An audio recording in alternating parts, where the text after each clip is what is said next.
ఆ జిల్లా ఒకప్పుడు వైసీపీకి కంచుకోట. కానీ మొన్నటి ఎన్నికల్లో జెండా రివర్స్ అయింది. అసెంబ్లీ సీట్లన్నీ కూటమి ఖాతాలో పడిపోయాయి. అలాంటి చోట మున్సిపల్ కార్పొరేషన్ వేదికగా రాజకీయం మళ్లీ వేడెక్కుతోంది. గత మున్సిపల్ ఎన్నికల్లో వైసీపీ క్లీన్ స్వీప్ చేయడంలో కీలకంగా వ్యవహరించిన నేతలు ప్రస్తుతం టీడీపీలో ఉన్నారు. అందుకే ఈసారి తమ వంతు అంటోంది అధికార పార్టీ. వ్యక్తులు వెళ్లిపోయి ఉండొచ్చు గానీ సిటీ అప్పుడు ఇప్పుడు మాదేనంటోంది ఫ్యాన్ పార్టీ. మున్సిపల్ ఎన్నికల్లో సత్తా చాటుతామని కాలర్ ఎగరేస్తున్నారు వైసీపీ నేతలు. ఇంతకీ ఏ కార్పొరేషన్ లో వైసీపీకి ఇంత ధీమా?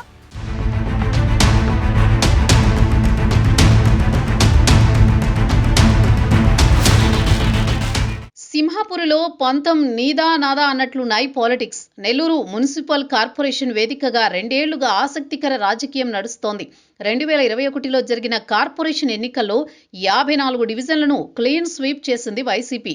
టీడీపీకి ఒక్కటంటే ఒక్క స్థానం కూడా దక్కనీయకుండా చేసి వైసీపీ అఖండ విజయం సాధించింది. కొన్ని డివిజన్లు అయితే ఏకగ్రీవంగా గెలుచుకుంది.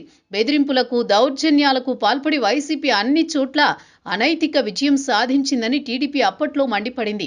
2024 ఎన్నికలకు ముందు నెల్లూరు మేయర్ స్రవంతితో పాటు మరికొందరు కార్పొరేటర్లు వైసీపీకి గుడ్ బై చెప్పి టీడీపీ కండువా కప్పుకున్నారు.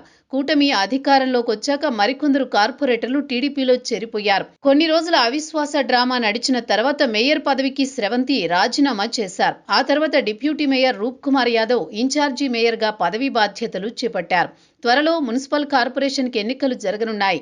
గత ఎన్నికల్లో అన్ని డివిజన్లను వైసీపీ గెలుచుకుంటే ఈసారి క్లీన్ స్వీప్ తమదేనంటోంది టీడీపీ. ప్రస్తుతం ఉన్న 54 డివిజన్లు 72 డివిజన్లకు పెరుగుతాయని అధికార పార్టీ చెబుతోంది. అయితే వైసీపీ మాత్రం విపక్షంలో ఉన్నా తగ్గేదే లేదంటోంది. కూటమి ప్రభుత్వం ప్రజల నమ్మకాన్ని కోల్పోయిందని, మున్సిపల్ ఎన్నికల్లో ప్రజలు తమ వైపే మొగ్గుతారని వైసీపీ అంచనాలేస్తోంది.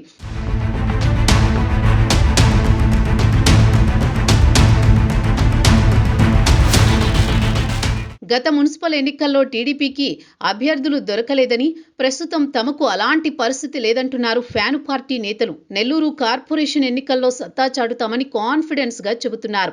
నెల్లూరు నగర కార్పొరేషన్ రాజకీయాల్లో అసలైన ట్విస్ట్ మరొకటి ఉంది.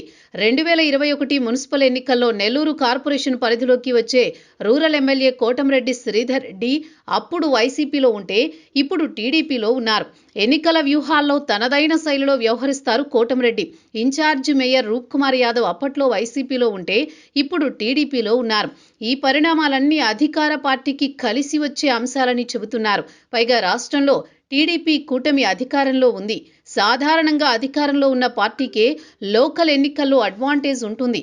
దీంతో గతంలో క్లీన్ స్వీప్ చేసిన నగరంలో ఈసారి కూటమి ప్రభుత్వాన్ని వైసీపీ ఏ విధంగా ఎదుర్కొంటుందో అన్న ఉత్కంఠ కనిపిస్తోంది.